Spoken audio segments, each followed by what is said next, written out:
Hi there, and thanks for watching this video on the 5 steps to smarter working. Once you've mastered these 5 steps, you'll get your main priorities done every day. You don't even need to think about deadlines or promises that you've made, but yet you won't forget about them either.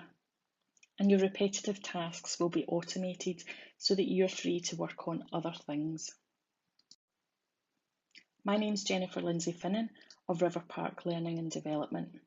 I'm really passionate about helping people work smarter by providing accessible learning on Microsoft Office, systems and apps, and other techniques to improve your productivity. I'm a huge fan of social learning and I love using social media to learn better. So you can find me on Twitter at The Learning Bird or by using the hashtag AlwaysLearning. Please go and join the free Facebook group. Just search for Smarter Working in the groups section of Facebook. So I'm going to take you through the 5 elements of the SMART plan. So S is for sorting your stuff. How much time do you waste looking for things?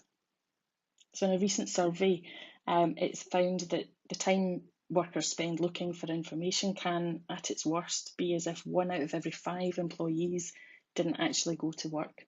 That's the same as taking a day off every week. What are the kind of things that you find you spend time trying to find? Is that emails or paper? So by looking at the checklist, if we stored our emails in sensible folders, or even kept them all in our inbox, but learned how to use search really well, we'd save loads of time.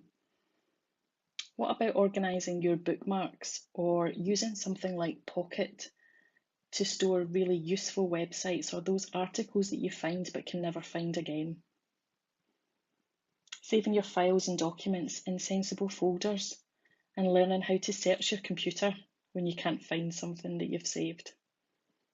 And of course, sorting your surroundings so that you don't lose time rummaging around in drawers looking for that perfect size of staple. Moving on then to managing your day. How do you remember what you need to do each day? How do you juggle your tasks and appointments to make sure that you're getting your priorities done? Again, if we have a look at the checklist, first thing to master is how to manage your to-do list. So how many lists do you have? Where do you keep them? Are you surrounded by post-it notes and reminders? How do you remember what to add to your to-do list every day? Have you tried using apps like Asana or Trello to develop a really good system? Or maybe even a paper system like bullet journaling might work better for you. Try setting daily habits.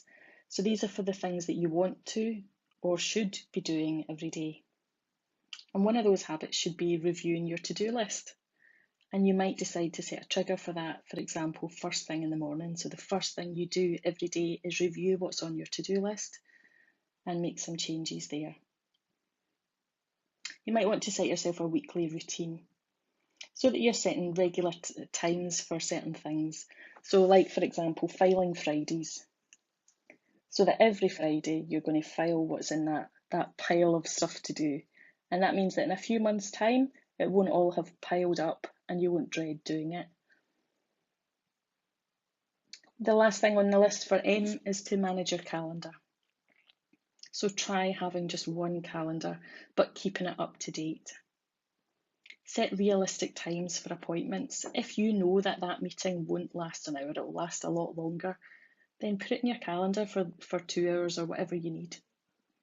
Make sure you set yourself reminders and include useful information in the notes, like directions or the agenda. And if you're using Outlook, you can be using categories to colour code your calendar entries so that you know what kind of event it is just at a glance. Moving on then to A for automate. So what are some of the things that you're currently automating? So have a think, if we waste a day every week searching for things, how much time do you think we waste recreating the same things over and over again? On the checklist, the first thing is around automating your inbox. So if you're using Outlook, you can be setting rules to move specific emails into folders straight away. Or you can be using some of the other features to do things quicker. Having processes and checklists in place might sound like something that's usually associated with a big organisation, but they can be really valuable for small companies or even freelancers as well. It means that you won't miss something. So for example, I do webinars all the time, but I still really like to have a checklist to make sure that the reminders go out when they need to, all the links work, and I remember to hit record. So having a process or a checklist is just a nice safety net to make sure nothing's missed. Use templates for files. So don't rely on other people or yourself remembering to hit save as.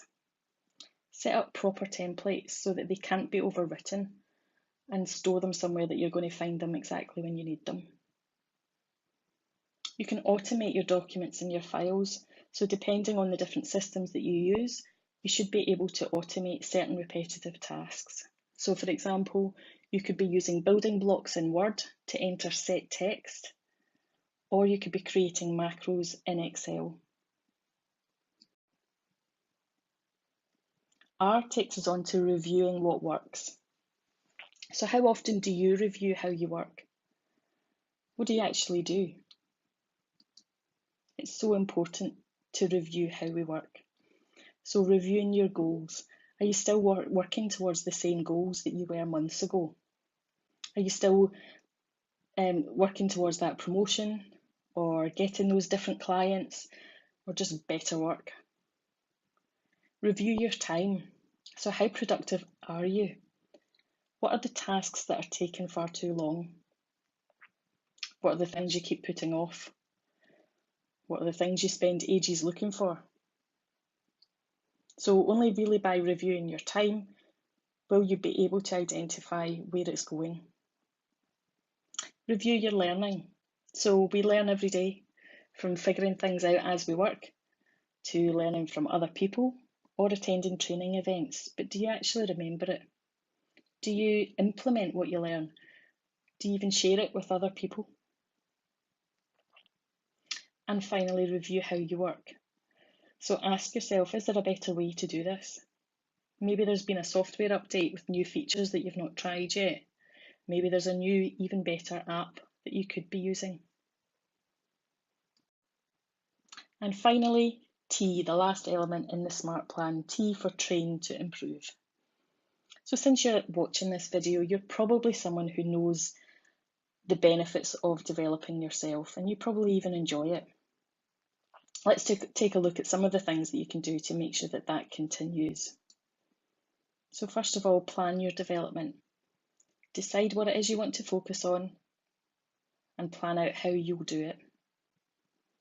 Schedule time to learn. So it's often reported that top business leaders like Bill Gates or Oprah spend 5 hours a week on deliberate learning.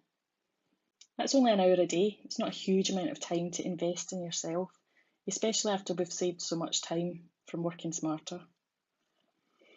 Learn while you work. So it's not all about attending training courses, it's also about making the most of the learning opportunities you get while you work. So by recording what you learn, remembering it and practising what you've learned is going to help make it stick so that you'll stop asking the same questions every time you do something. And finally, knowing where to find help. So when there's an update in your software or you need to figure out how to do something new, you need to be able to look it up and you need to know what it is you're searching for. It's really tempting just to muddle through, but if we look it up and actually try it and practice it, we're much more likely to remember how to do it next time. And that will save us time in the long run. So here it is, the SMART plan, the SMART checklist to smarter working.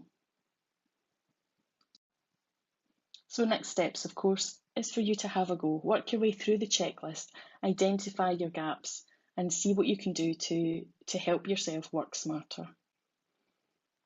Go ahead and join the Facebook group. So as I said, just search for Smarter Working in the groups section and let us know how you're getting on. And if you need a wee bit more help taking action, then why not join us for the 5-day challenge?